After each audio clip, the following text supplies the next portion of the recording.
हरे राम राम राम हरे हरे, हरे कृष्ण कृष्ण कृष्ण हरे हरे, हरे राम राम राम हरे हरे, हरे कृष्ण कृष्ण कृष्ण हरे हरे, हरे राम राम राम हरे हरे, हरे कृष्ण कृष्ण कृष्ण हरे हरे। राजाधिराज प्रभु रामचंद्र महाराज की जय। अनंत कोटि ब्रह्मांड नायक राजाधिराज योगिराज श्री गुरु समर्थ रामदास स्वामी महाराज की जय। अनंत कोटि ब्रह्मांड नायक राजाधिराज योगिराज श्री गुरु अक्कलकोट निवासी स्वामी समर्थ महाराज की जय। अनंत कोटि ब्रह्मांड नायक राजाधिराज सच्चिदानंद सद्गुरु श्री ब्रह्म चैतन्य स्वामी महाराज की जय। जय जय रघुवीर समर्थ। श्री रामरायांच्या चरणी, श्री महाराजांच्या चरणी, श्री समर्थांच्या चरणी, श्री स्वामींच्या चरणी आणि आपणा सर्व श्रोत्यास वंदन करून आपण दशक 6 समास 6 या समासाचं आज विवरण करणार आहोत। तत्पूर्वी आपण देवाला प्रार्थनापूर्वक नमस्कार करू।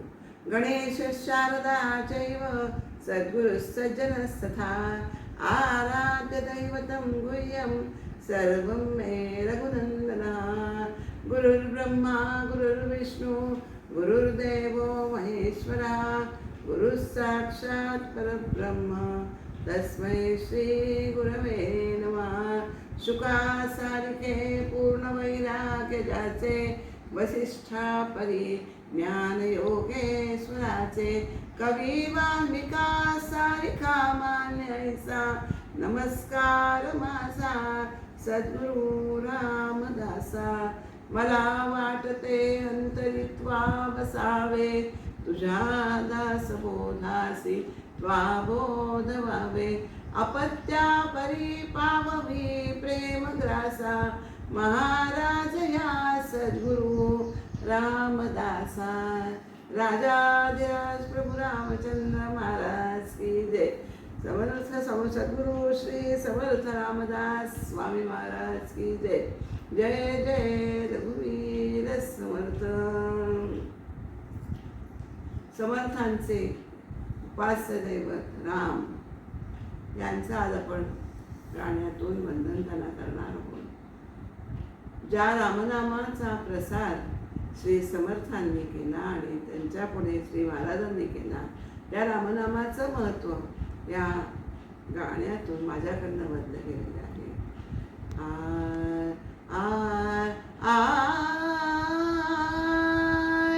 राम नाम रे वदता वाचे, राम नाम रे वदता वाचे, सार्थक होई नरदेहाचे, सार्थक होई नरदेहाचे। राम नाम रे वदता वाचे, राम नामी रंगुनी जाता नाही कसली भवभय चिंता। राम असे एकच त्राता, जाणून घ्या नाम राम प्रभूंचे। राम नाम हे वदता वाचे, राम नामे लाभे शांती, मोह माया पाश तुटती। राम से नित सांगाती, सत्य से त्रिवार साचे। राम नाम हे वदता वाचे, राम नामी गोडी द्यावी, आस इतुकी मम पुरवावी। शकुन रामा म्हणून विनवी, दावी रूप मज अंतरीचे। राम नाम हे वदता वाचे सार्थक होई नरदेहाचे राम नाम हे वदता वाचे राम नाम हे राम नाम हे राम नाम हे वदता वाचे. राजाधिराज प्रभू रामचंद्र महाराज की जय. सद्गुरु श्री समर्थ रामदास स्वामी महाराज की जय. गेला समास आपण बघितला तो माया ब्रह्म निरूपणाचा आहे. यामध्ये आपल्या सगळ्यांना एक गोष्ट अशी लक्षात येते, सहज लक्षात येण्यासारखी आहे की ती म्हणजे मायेचे आहेपणाचे गुण नाहीपणाने ब्रह्माला लावलेले आहेत. माया जशी आहे तसं ब्रह्म नाही असं आपल्याला गेल्या समासात आपण पाहिलेलं आहे. याचं कारण काय आहे? या जगामध्ये जाणते लोक आणि नेणते लोक अशा लोकांचा भरणा या जगामध्ये आहे. जाणते पुरुष म्हणजे कोण? तर आत्मज्ञानी जे असतात ना त्यांना जाणते म्हणायचं पुरुष म्हणतात. आणि नेणते पुरुष म्हणजे जे मायाज्ञानी आहेत, जे मायेचं त्यांना ज्ञान आहे त्यांना म्हणायचं नेणते पुरुष. आणि यांच्यामध्ये फरक काय आहे? तर आत्मज्ञानी पुरुषांना ब्रह्म हे साक्षात अनुभवास येते, तर अज्ञानी पुरुषांनाच म्हणजे मायाज्ञानी पुरुषांना माया ही प्रत्यक्ष प्रचितीस येत असते. समर्थांनी या समासामध्ये ज्ञानी आणि अज्ञानी या दोघांचीही विश्वाकडे बघण्याची वृत्ती कशी आहे, दृष्टी कशी आहे, तो दृष्टिकोन या समासात स्पष्ट केलेला आहे. संत हे परब्रह्माला महत्त्व देतात, तर अज्ञानी पुरुष सामान्य लोक हे दृश्याला प्राधान्य देतात. या दोघींचा दोघांचाही समन्वय जो घालतो ना तो खरा होय असं आपल्याला या समासातनं सांगितलेलं आहे. आपण जरी ब्रह्माचं असं आपल्याला वाटतं हे दृश्यरूप जगत अज्ञानी लोकांना जरी खरं वाटत असलं ना तरी ते तसे नाही आहे. ब्रह्माला या दृश्य स्वरूपाच्या दृश्याचा स्पर्शच होऊ शकत नाही. त्यामुळे हे सगळे जरी खरं असलं तरी जेव्हा ज्ञानी पुरुष हा अज्ञानी पुरुषाला जेव्हा ब्रह्म कसं आहे हे सांगत असतो ना तेव्हा तो ब्रह्माचं वर्णन कसं करतो तर या समासात आपल्याला ब्रह्म कसं आहे तर एक एक तो मायेत सांगू लागतो. ते मायेचे एक एक लक्षण घेऊन तो ब्रह्म कसं आहे हे सांगतो. ते लक्षण ब्रह्माच्या ठिकाणी नाही असं आत्मज्ञानी पुरुष अज्ञानी लोकांना मायाज्ञानी लोकांना हे सांगत असतात. म्हणून ब्रह्म कसे आहे तर ब्रह्म हे अरूप आहे, ब्रह्म हे अनाम आहे, अलक्ष्य आहे, अपार आहे, प्रत्यक्ष अप्रत्यक्ष आहे, निर्विकार निराकार निर्गुण, नंतर निरुपाधिक आहे, अविनाशी आहे, अव्यक्त आहे, अकर्ता आहे, अशी कित्येक ब्रह्माची विशेषणं आपल्याला सांगता येतं. आणि अद्वैत तिथे आहे आपल्याला असं सांगायला लागतं. या समासामध्ये जगत हे मिथ्या आहे हे वारंवार पटवून देण्याचा प्रयत्न आपल्याला समर्थांनी लोकांना कटावं म्हणून वारंवार पटवून देतात की जगत हे मिथ्या आहे असं आपल्याला दिसून येतं. मिथ्या म्हणजे काय तर खरं आणि खोट्याचं मिश्रण याला मिथ्या असं म्हणतात.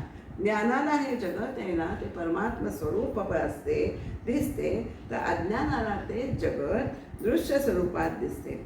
दोघांचेही अनुभव त्यांच्या पातळीवर अगदी खरे आहेत, परंतु जो आत्मज्ञानी पुरुषाचा अनुभव असतो तो यथार्थ धरला जातो आणि अज्ञानी लोकांचा अनुभव मात्र अयथार्थ असतो, तसा तो धरला जातो. म्हणून अज्ञानी माणसाने काय करायचं आहे तर ज्ञानी लोकांचा अनुभव आपण लक्षात घ्यायचा आहे, त्यांच्या मदतीने आणि सारासार विचाराने आत्मज्ञानी व्हावे असं समर्थ या समाजात शेवटी उपदेश करत आहेत. सद्गुरू हे श्रोत्यांना माया आणि ब्रह्म निरूपण समजावून देत आहेत. श्रोताही ते लक्षपूर्वक ऐकतोय बरं का. आणि श्रोता हा लक्षपूर्वक ऐकत असल्यामुळे वक्त्याला आपल्या मनातील शंका या त्या दूर व्हाव्यात यासाठी प्रश्न विचारत आहे. समर्थांचं एक वैशिष्ट्य आपल्याला असं सांगता येतं की समर्थ सामान्य लोकांच्या मनात कोणती शंका येईल हे तेच निर्माण करतात आणि त्याचं उत्तरही समर्थच देतात. तर त्यामुळे आपल्याला ह्याच्यामध्ये या शंकांचं निरसन आपल्याला समर्थाने वक्त्याच्या माध्यमातून केलेलं आहे आणि श्रोत्याच्या माध्यमातून तो अज्ञानी पुरुष जो आहे तो मनातील शंका विचारत आहे आणि त्याचं म्हणणं पटलं नाही, वक्त्याचं म्हणणं जर श्रोत्याला पटलं नाही तर तो फोडूनही काढीत आहे. म्हणून या समासामध्ये 60 ओव्या आहेत बरं का. या 60 ओव्यातून निरनिराळे मुद्दे मांडले हा विषय समर्थांनी स्पष्ट केलेला आहे. या समासामध्ये पहिल्या 30 ओव्यांमध्ये श्रोत्यांनी मांडलेले तर्क आणि कुतर्क यांचे मोठे मार्मिक वर्णन येथे समर्थांनी केलेले आहे. आणि महत्त्वाचं असं आहे की गीता, उपनिषद यासारख्या अद्वैत प्रतिपादन करणाऱ्या ग्रंथातील वचनांचा आपल्या बुद्धीला पटेल तसा अर्थ काढून त्यावर हे अज्ञानी लोक वादंग निर्माण करणाऱ्या तथाकथित बुद्धिजीवी लोकांचं वर्णनही या समासात आलेलं आहे. लोकांना काय असतं की वादामध्येच स्वारस्य रस असतो, त्यातले सत्य काय आहे त्याच्या मागे ते जाणून घेण्याच्या मागे लागत नाही, त्यांना तशी इच्छाच नसते. तर समर्थ श्रोता वक्ता या विषयाने या समासातून स्पष्ट करीत आहे. तो विषय आपण आता ओव्यांच्या आधाराने पाहणार आहोत.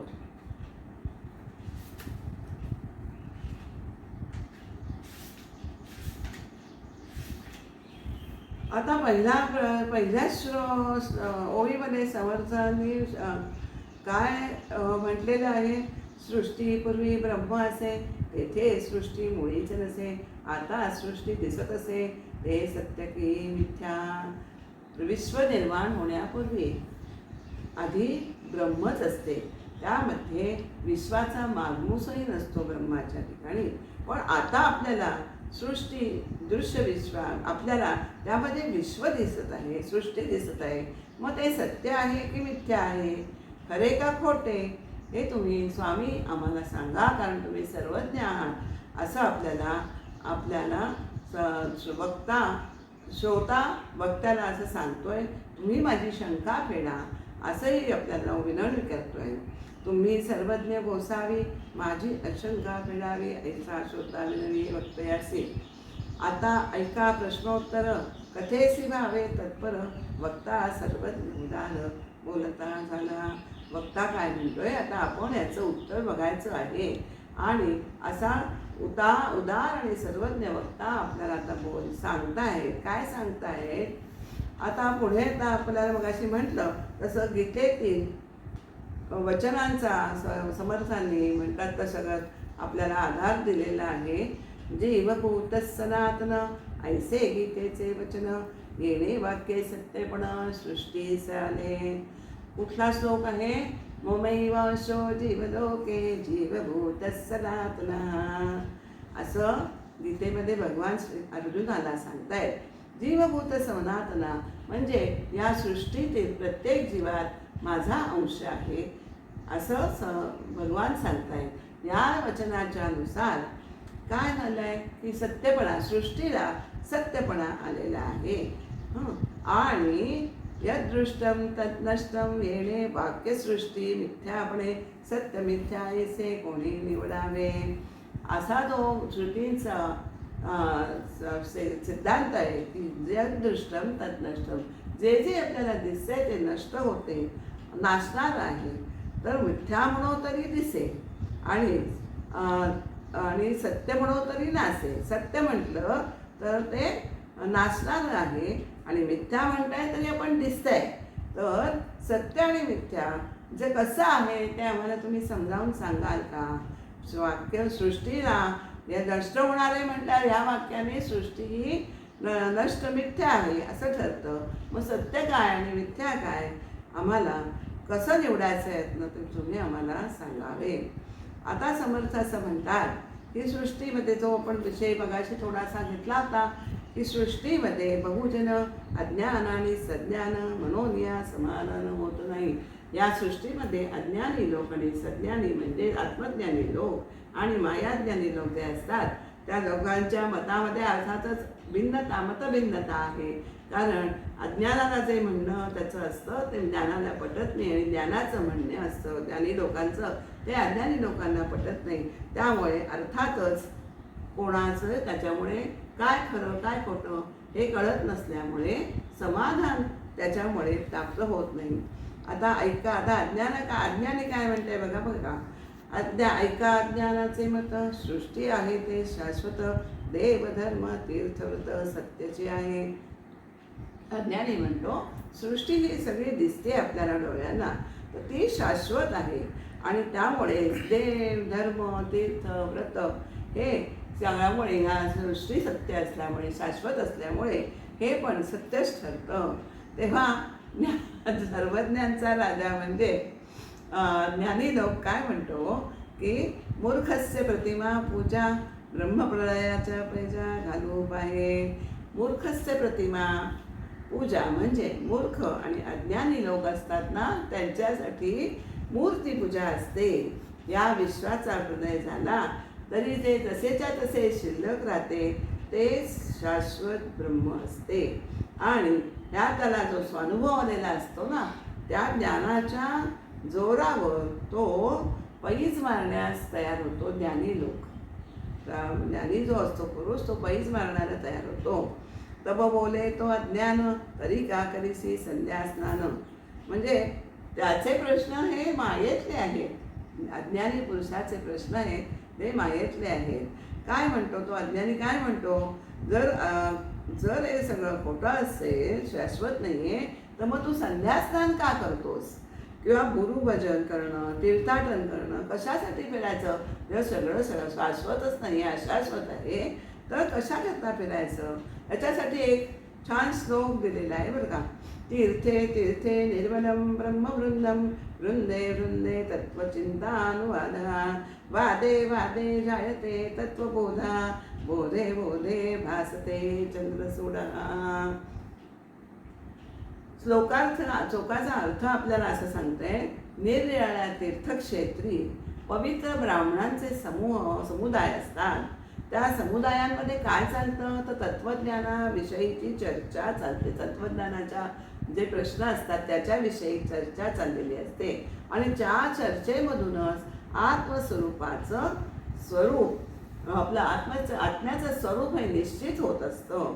त्यामुळे आणि त्या निश्चयातूनच भगवंताला शंकराचे ज्ञान प्राप्त होते.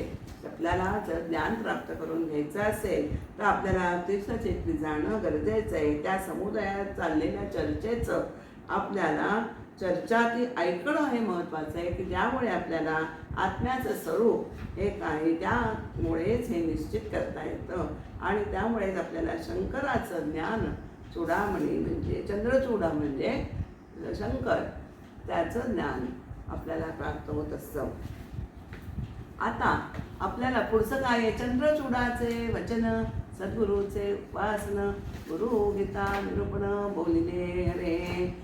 शंकरांनी काय केलेलं आहे तर शंकर काय म्हणतात, शंकरांनी गुरुगीता सांगितलेली आहे. शंकरांनी पार्वतीला ही गुरुगीता सांगितलेली आहे. तर त्याच्यामध्ये गुरुसी कैसे भजावे आधी दयासी ओळखावे त्याचे समाधान घ्यावे विवेके स्वये. गुरुला कसं भजावं तर त्याच्या आधी त्याने सद्गुरूंना ओळखायचे आहे आणि ओळखल्यानंतरच त्याला शोधायचं आहे ओळखायचं आहे आणि त्याच्यापाशी आत्मज्ञानाने मिळणारं समाधान असतं.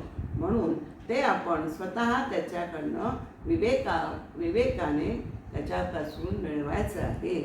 आता सगळ्यांना माहिती असलेला श्लोक आहे, ब्रह्मानंदम परमसुखदम केवलम ज्ञानमूर्तिम द्वंद्वातीतं गगनसदृशं तत्त्वमस्यादिलक्ष्यं एकं नित्यं विमलवचनं सर्वदी साक्षीभूतं भावातीतं त्रिगुणरहितं सद्गुरुं तं नमामि. सद्गुरू कसे असतात याचं अत्यंत सुंदर वर्णन शंकरांनी केलेले आहे.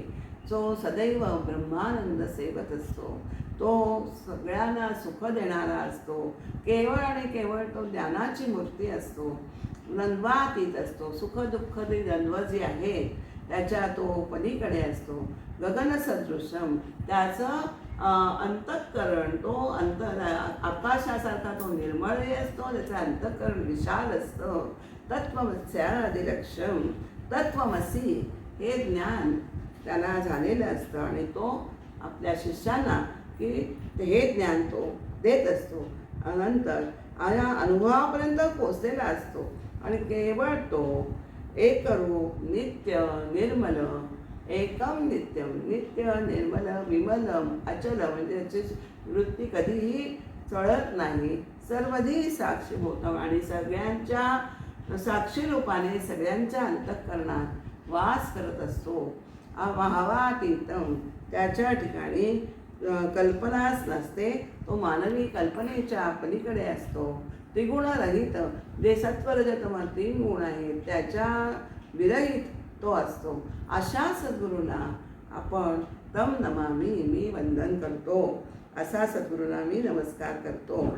असं सद्गुरूंचे ध्यान गुरुगीतेत सांगितलेलं आहे. फारच सुंदर सद्गुरूंचं वर्णन या श्लोकात आलेले आहे.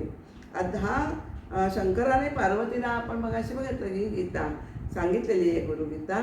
ही अद्वैत तत्व प्रतिपादकच ग्रंथ आहे. अद्वैत तत्वज्ञान म्हणजे काय, तर एकच एक, या जगात एकच एक असं अविनाशी अचल निश्चल असं परब्रह्म तत्वच सत्य आहे आणि या व्यतिरिक्त जे सगळं आहे ते मिथ्या आहे.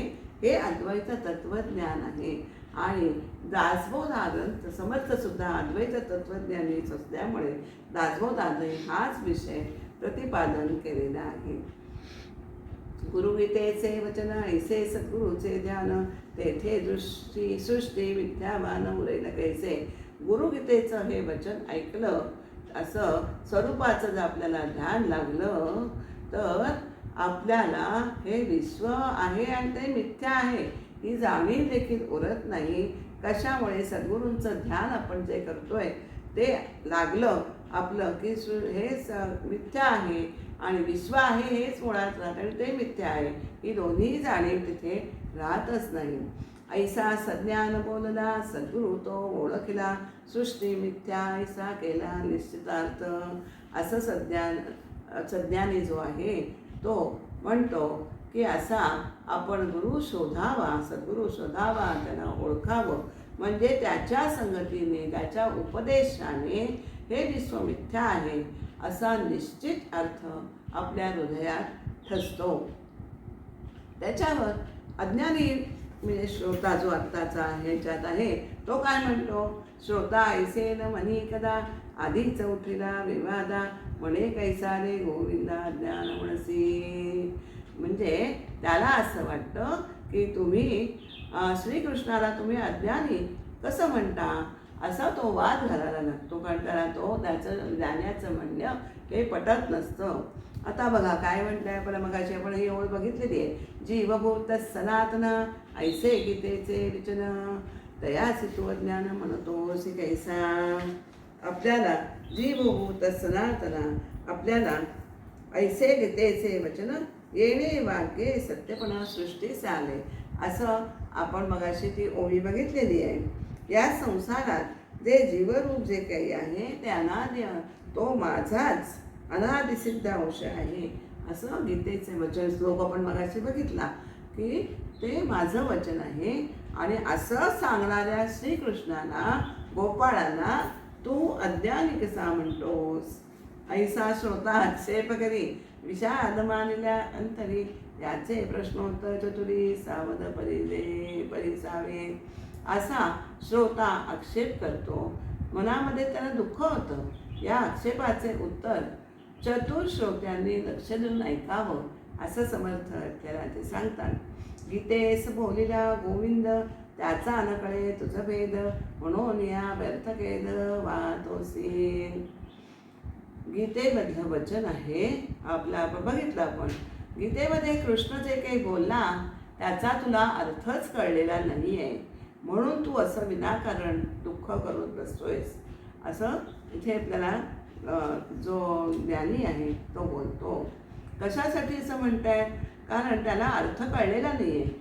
कारण जीवभूत सनातन असं म्हटलेलं आहे. मग असं कसं तू गोविंदाला म्हणतोस, अज्ञानी कसं म्हणतोस? श्रीकृष्ण अज्ञानी नाही आहे. त्याचं कारण आहे का असं म्हटलंय ते मी पुढे तुम्हाला सांगणार आहे.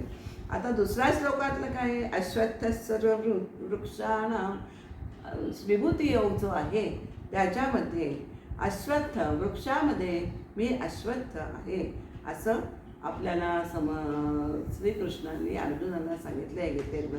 माझी विभूती पिंपळ म्हणून गोलिला गोपाळ, वृक्ष तोडीला तोडीला साक्षात तत्काळ तुटत आहे. जरी माझी विभूती पिंपळ आहे तर आपण असं बोललेलं आहे श्रीकृष्ण, पण वृक्ष तर तोडला तत्काळ तुटतो, तुटत जातो, तोडला जातो. तर मग काय आहे हा प्रकार? काय आहे तो आपल्याला पुढे मी सांगणार आहे. श्लोक काय आहे दुसरा? नैनम चिंदन्ति शस्त्राणि नैनम दहति पावकः न चैतन्यं कलेदयन्तोऽप्यन्तापो न शोषयति मारुतः. या श्लोकाचं असं सांगतायत, याला शस्त्र तोडू शकत नाही, अग्नी जाळू शकत नाही, नंतर पाणी भिजवू शकत नाही आणि वायू त्याला वाळवू शकत नाही.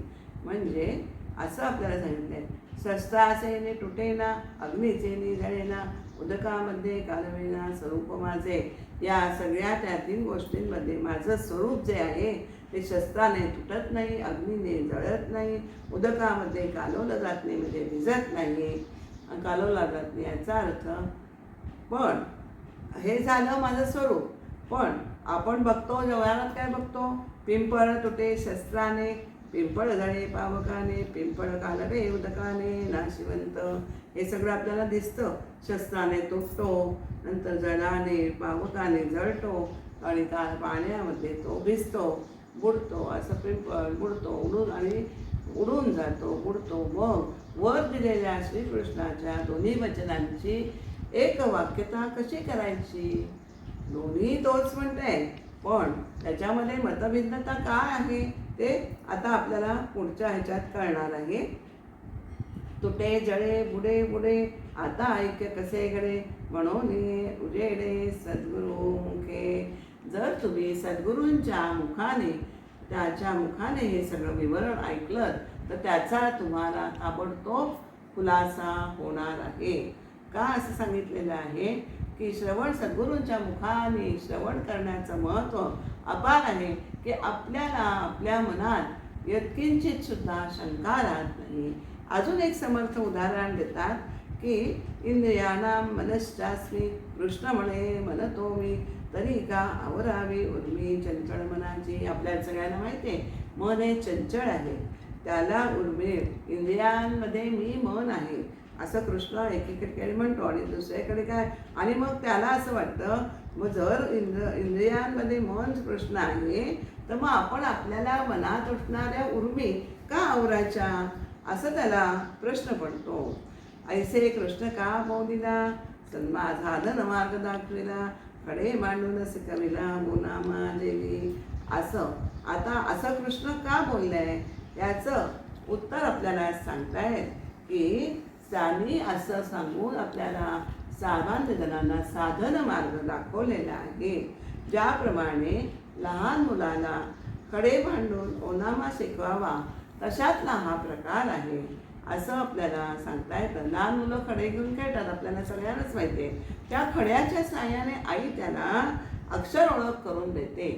खड्याच्या साह्याने आई त्याला अक्षर ओळख करून देते. त्याचप्रमाणे अज्ञानी माणसांचं मन आहे ना, ते दृश्यामध्ये रमतं, दृश्य जगात रमतं.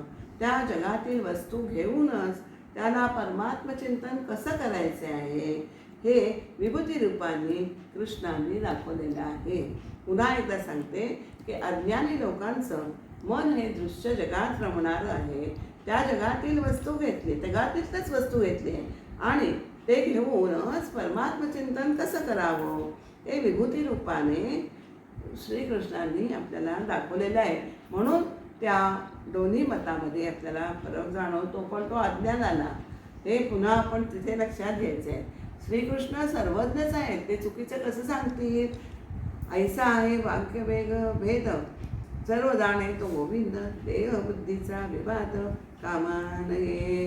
इथे देहबुद्धीच्या पातळीवर वादविवाद करणं हे संयुक्तिक नाही आहे.